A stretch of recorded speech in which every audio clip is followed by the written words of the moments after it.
మిత్రులారా, మనము గతంలో ఈ గ్రూప్ 1 సంబంధించి గ్రూప్ 1 మెయిన్స్ ఎగ్జామ్కి సంబంధించి తర్వాత కొన్ని రిజర్వేషన్ అంశాల మీద చాలా అంశాల మీద వీడియోలు చేసినాము. గతంలోనే మనం చెప్పినట్లుగా జీఓఎంఎస్ నంబర్ 29 ఈ రిజల్ట్స్ ప్రకటన కోసం పెద్ద అడ్డంకి కాదని చెప్పేసి గతంలో చెప్పడం జరిగింది. అన్నట్లుగానే గౌరవ సుప్రీంకోర్టు మొన్ననే ఎస్ఎల్పిని డిస్మిస్ చేయడం జరిగింది. అంటే ఆలస్యంగా కోర్టుకు వచ్చినందువల్ల మనం డిస్మిస్ చేస్తున్నట్టుగా చెప్పడం జరిగింది. కొంత జీఓఎంఎస్ 29 లోపల ఈ అంటే మెయిన్స్ నుంచి అంటే ప్రిలిమ్స్ నుంచి మెయిన్స్ ఎగ్జామ్కి అభ్యర్థులను ఎంపిక చేసే దాంట్లోపల ఈ ఫార్ములా లోపల కొంత లీగల్ అంశం ఉన్నప్పటికీ ఎవరికి కూడా నష్టం కాలేదు.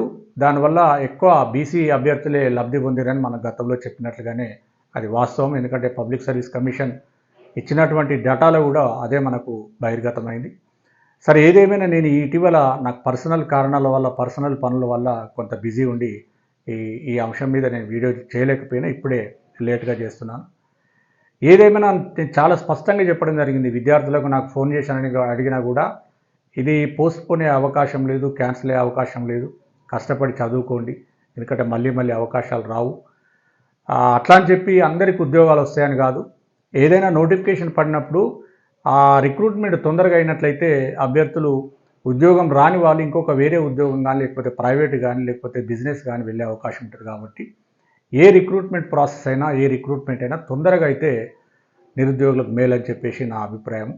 మరి ఏదైనా ఇవాళ సుప్రీంకోర్టు మొన్ననే ఎస్ఎల్పిని అంటే జీవో 29కి కూడా ఇక అడ్డు ఏం లేదు.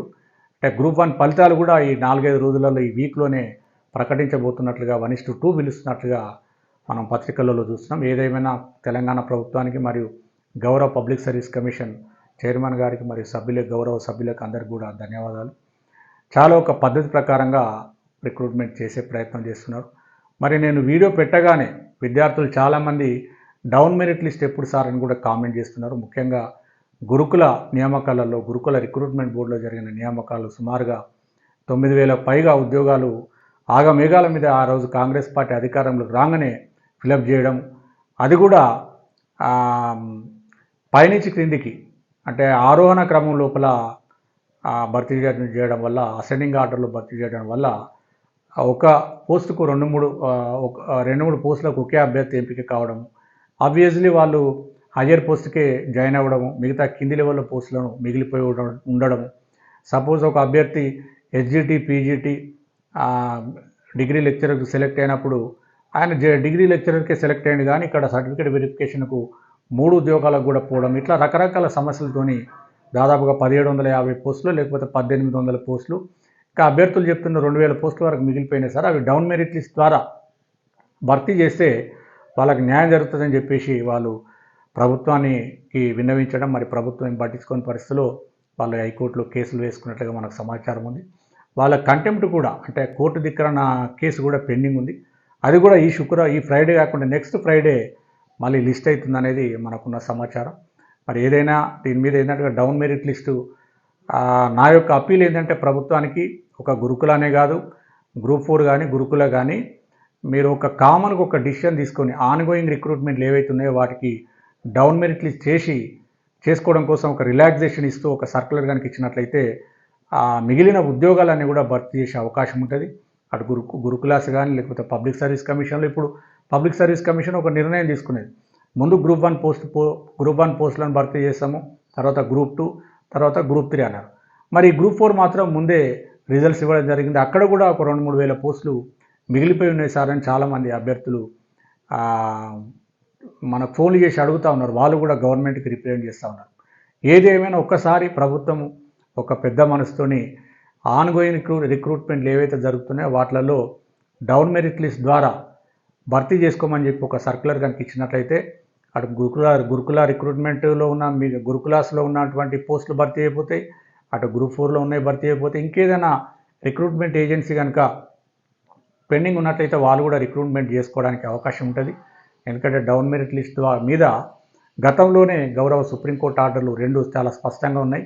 Munjya Praveen versus state of Telangana, అదేవిధంగా పోలీసు శాఖకు సంబంధించి Narmetla Vamshi versus state level police recruitment board Telangana, ఈ 2 కేసులలో చాలా స్పష్టం చేయడం జరిగింది. కాబట్టి ఇక ఈ డౌన్ మెరిట్ లిస్టుకి అడ్డొస్తున్న జీవోలు జీవోఎంఎస్ నంబర్ 81 కానీ జీవోఎంఎస్ నంబరు ఇంకొకటి రిలింగ్విష్మెంట్ ఉంది, అది కూడా జీవోఎంఎస్ నంబర్ 544 అనుకుంటున్నా. ఆ రెండింటిని కూడా సవరించి ఒక కొత్త జీవో అనేది తీసుకురావాలి. అదేవిధంగా పబ్లిక్ మనకు నోటిఫికేషన్లు ఇస్తున్నప్పటికే ఆ ఇచ్చే నోటిఫికేషన్లో ఒక క్లాజ్ పెట్టి 2 సార్లు కనీసం మ్యాక్సిమం 3 సార్లు డౌన్ మెరిట్లు చేసుకొని నోటిఫై అయినటువంటి అన్ని వేకెన్సీలు భర్తీ చేసే విధంగా కనుక నోటిఫికేషన్లు ఇచ్చినట్లయితే ఈ సమస్య రాదనేది నా యొక్క అభిప్రాయం. ఇంకొక సమస్య చాలామంది విద్యార్థులు నన్ను అడుగుతున్నది ఏంటంటే, ఇప్పుడు షెడ్యూల్ కాస్ట్ కేటగిరీషన్ జరగబోతూ ఉన్నది. ఎస్సీ కేటగిరీషన్ కనుక జరిగితే మళ్ళీ రోస్టర్ 1 నుంచి మొదలవుతుంది సార్, మొత్తం రోస్టర్ రీసెట్ అవుతుందని అడగడం జరిగింది. అట్లా ఏముండదు. ఏ రోస్టర్కి అయితే అయిపోయిందో భర్తీ గతంలో జరిగిన నియామకాలు నెక్స్ట్ రోస్టర్ నుంచే మొదలవుతాయి. ఎస్సీ వర్గీకరణ అనేది వాళ్ళకి ఇచ్చినటువంటి స్లాట్లలో తేడాలే తప్ప మొత్తం రోస్టర్ అంతా రీసెట్ అయ్యే అవకాశం అయితే లేదు. మరి ఇంకా నోటిఫికేషన్ పడతలేవని సార్ కూడా కొంతమంది అడుగుతున్నారు ఎప్పుడు పడతాయి అనేది. అంటే మనకు గతంలోనే ప్రభుత్వం చెప్పింది కదా, ఎస్సీ వర్గీకరణ కాగానే మళ్ళీ నోటిఫికేషన్లు ఇస్తామని చెప్పేసి చెప్పడం జరిగింది. అందుకే ప్రభుత్వం ప్రకటించినటువంటి క్యాలెండర్ ప్రకారంగా నోటిఫికేషన్ రావడం లేదు. ఎస్సీ కేటగిరీషన్ కూడా దగ్గరలోకి వచ్చేసింది. ఇప్పుడు ఎందుకంటే కమిషన్ రిపోర్ట్ను కూడా అసెంబ్లీ ఆమోదించింది. దాని తర్వాత చట్టం చేయడమే ఆలస్యంగా ఉంది.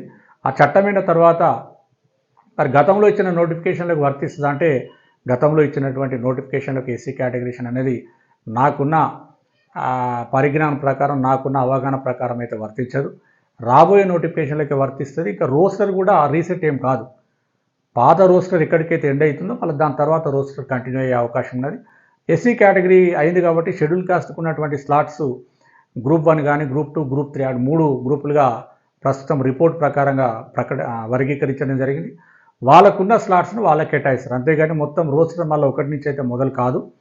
ఇట్లా కొన్ని లీగల్ అంశాల మీద మీ ముందుకు నా యొక్క అభిప్రాయాలను తెలియజేసే ప్రయత్నం చేస్తాను.